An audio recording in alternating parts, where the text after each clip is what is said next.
Salut à tous. Aujourd'hui, nouvelle vidéo. Ce coup-ci, on relance pour ceux qui suivent. Ça fait un moment qu'on n'était pas dessus. C'est la. Si vous voulez retrouver le début des vidéos sur cette machine-là, c'était la merguez chinoise. Ça fait un petit moment que j'avais eu. Et en fait, j'attendais que le client me dise ce qu'il voulait. Parce qu'au début, la merguez, elle a la batterie il y a des éléments de batterie qui sont HS. Cellule chinoise et tout. Et en fait, elle a pris l'humidité. Donc, pour moi, le principal, c'est de changer. Faut passer à autre chose. Donc, on va chercher une batterie. On galère à trouver une batterie. D'ailleurs, si jamais vous avez ça dans vos stocks, contactez-moi parce qu'on cherche une batterie. C'est un petit peu plus au niveau des dimensions. Celui qui veut savoir. Attends. Si jamais ça peut. Il faut que ça passe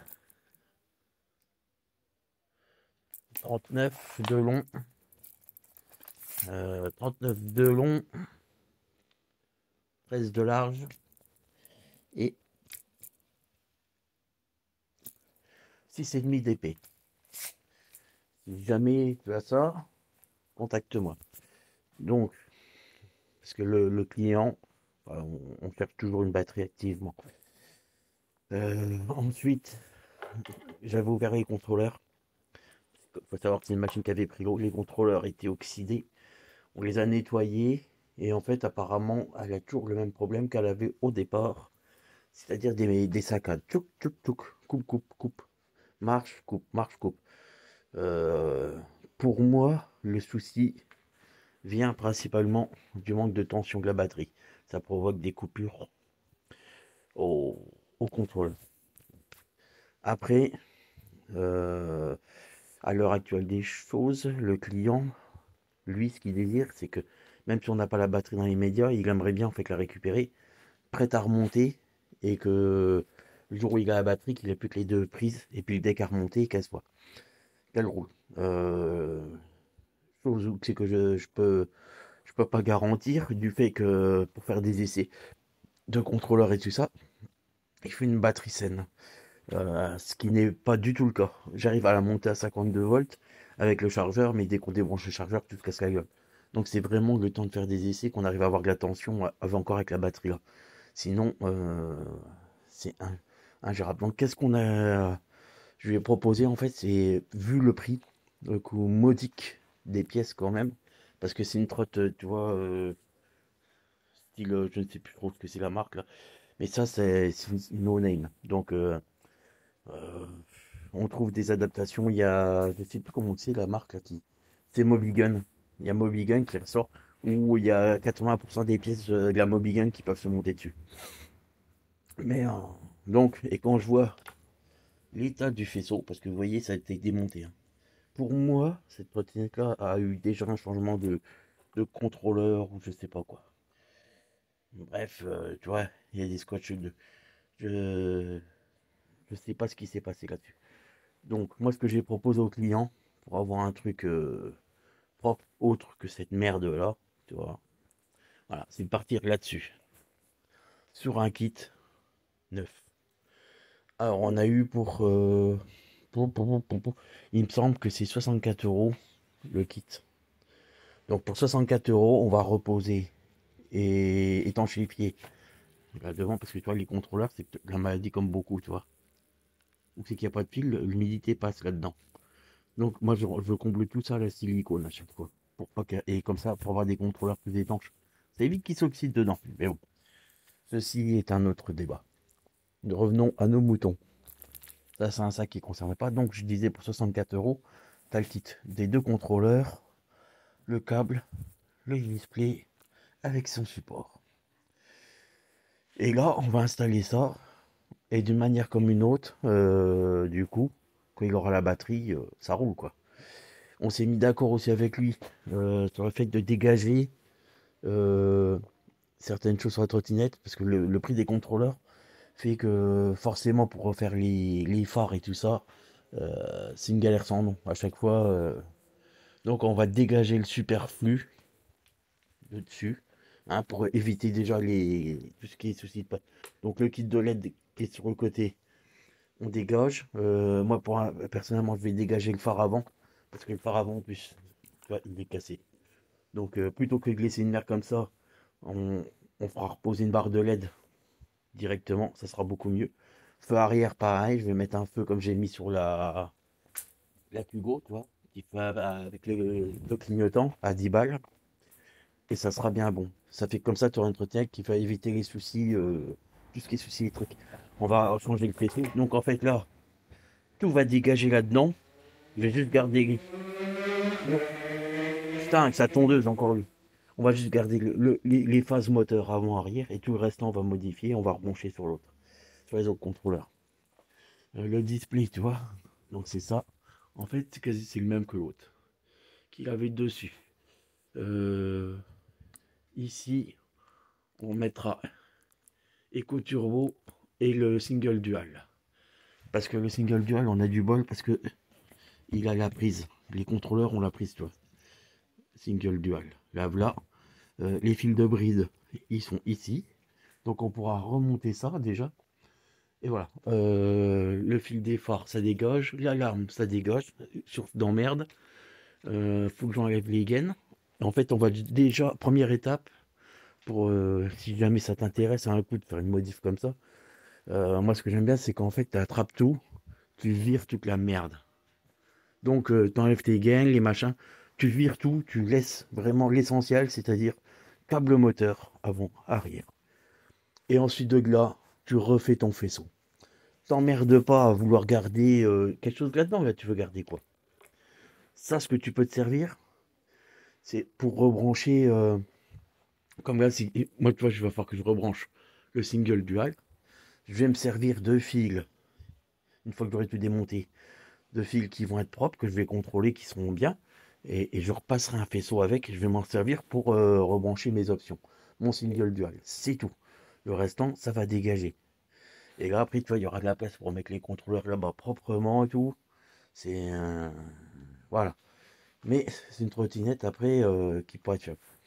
Euh, Là où on pourra s'interroger encore, c'est que normalement, c'est des contrôleurs 25 ampères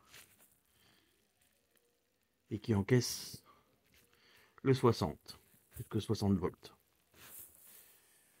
Donc, est-ce que ça vaudrait peut-être pas le coup, dans le pire des cas, même de trouver une batterie 52, trouver une batterie de 60 volts qui passe dedans. Si c'est ça, ça c'est l'avantage avec les contrôleurs là, c'est qu'ils sont multivoltage. Donc, si on trouve pas une batterie 52, on peut foutre une batterie de 48, 52 ou 60 volts. L'avantage. Les prises, tout est là, avec la petite prise ici, une fait à passer. Le display, tu branches ta prise, tu refermes. Tu vois, tu as le cache derrière. Le support pour le fixer. Et tu as même une prise USB. Est-ce que l'autre, il avait la prise USB ou pas? Ah oui, l'autre avait déjà une prise USB. C'est pour ça que pour moi, je trouve bizarre. J'ai l'impression que ça a déjà été changé. Le client m'a dit que non, mais je suis sceptique. Enfin bref, je sais pas ce qu'il y a eu comme intervention dessus. Et comme je suis, pour moi, au moins le deuxième à bricoler ça, sachant que elle a fait un passage chez un réparateur de trottinette, le réparateur il l'a envoyé chier, il a dit je touche pas à ça. C'est quand même dommage, hein. Moi honnêtement, le jour où je suis à mon compte, tu m'amènes ça, je te ferai exactement l'opération que je suis en train de faire là. C'est-à-dire, je cherche pas à midi à 14h, on vire la merde et on repart sur du neuf. Parce que tu vas pas, on va passer du temps à réparer ça, et de toute façon les contrôleurs ont pris l'humidité. Dans 6 mois, ils vont savoir commencer. Bon, bref. Moi, je préfère partir comme là, sur une base saine.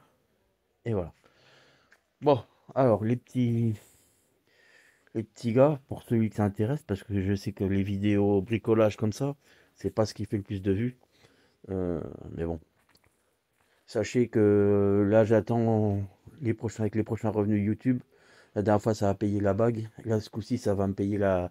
Je vais racheter une nouvelle caméra avec stabilisateur et tout pour faire les vidéos embarquées dès le printemps. Et je pense qu'au printemps, on va arriver à faire des bons rides.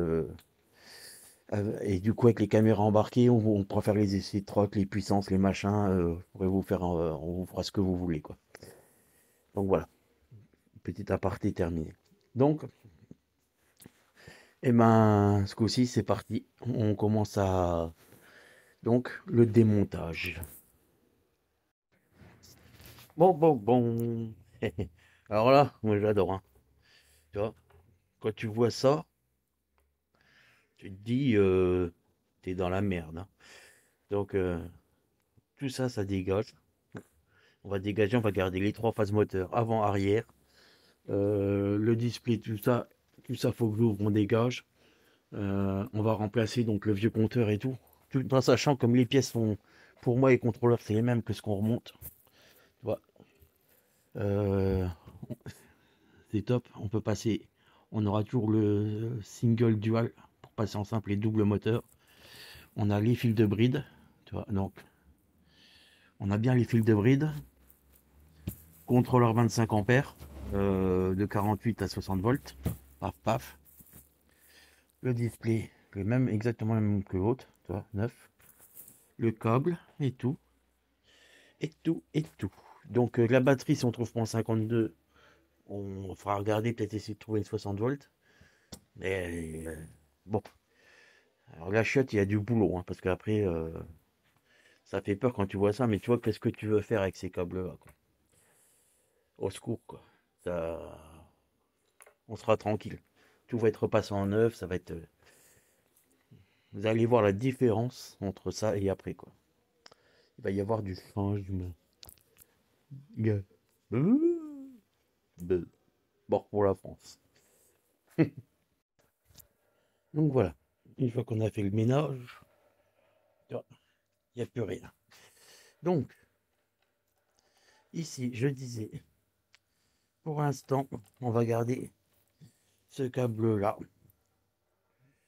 C'est celui qui correspond par klaxon. Pour le moment, celui-là, il va avoir un usage encore indéterminé. Donc, je le garde. Voilà. Ça, les deux autres câbles qui descendent, là, en fait, ici, c'est quoi? C'est la coupure, les coupures moteur des freins. Donc voilà, ça, ça c'est ce qui m'intéresse de garder. C'est pour le single dual. Et du coup, Eco Turbo qui servira à bride des brides. Ok, capicho. Euh, Ensuite, on a ça qui va dégager pour le moment, qui va être remplacé. On va carrément changer le câble. Euh, et celui-là, c'est celui que je disais tout à l'heure, merde, quel con, j'ai refait l'autre. Voilà. Donc il n'y a plus que ça. Celui-là qui va être remplacé. On va mettre le câble neuf là. On va tout sortir, on va repasser le câble neuf. Et ensuite, ouais, donc en fait, parce que eux sont pas branchés, donc on rebranche pas non plus les câbles capteurs Hall. Les capteurs Hall sont pas branchés. J'ai fait le choix de pas les remettre parce que sur le contrôleur, vous voyez, ils avaient déjà été évincés. Et les capteurs Hall, ça a surtout une source d'emmerde qu'autre chose. Donc on peut éviter de les brancher. Vous voyez, sur la Kugo, quand j'ai fait enlever le contrôleur, j'en ai fait dans un contrôleur sans capteur Hall, ça fonctionne très bien comme chez Dualtron. C'est une source de panne en moins. Tout ce que tu peux éviter en souci, eh ben, faut sauter sur l'occasion, tu vires les merdes. Voilà. Donc, tu vois, ça commence à déjà ressembler. Parce que moi, après, les câbles, moi, je vais les plier, on va les monter bien avec des raisons, que ça soit propre dans le coin. Juste foutre les contrôleurs en dessous et tout. On va essayer de faire une installation propre. Bon, donc une fois que tu en es arrivé là, que tu as fait ton ménage, tu vois, donc j'ai libéré toutes les gaines afin de trouver facilement les câbles. Là, ce que je vais déjà faire, c'est qu'avec le testeur, on va tester si les fils sont pas coupés pour le Eco Turbo. Alors, comment tu testes si ton faisceau il est bon en fait? Tu prends le testeur,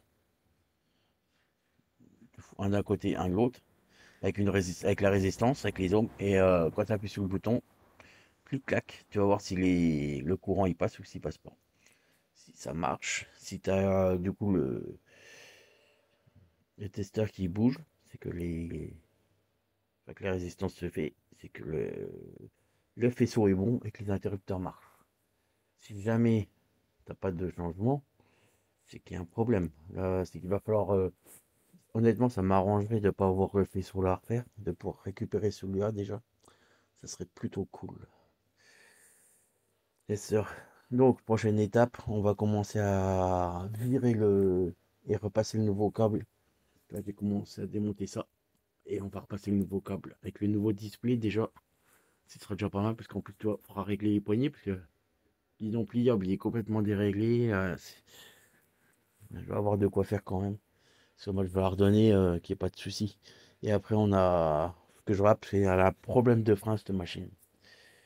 Il y a un étrier qui va pas. Mais bon, on va voir ça. On va déjà la faire rouler. Allez, à tout de suite.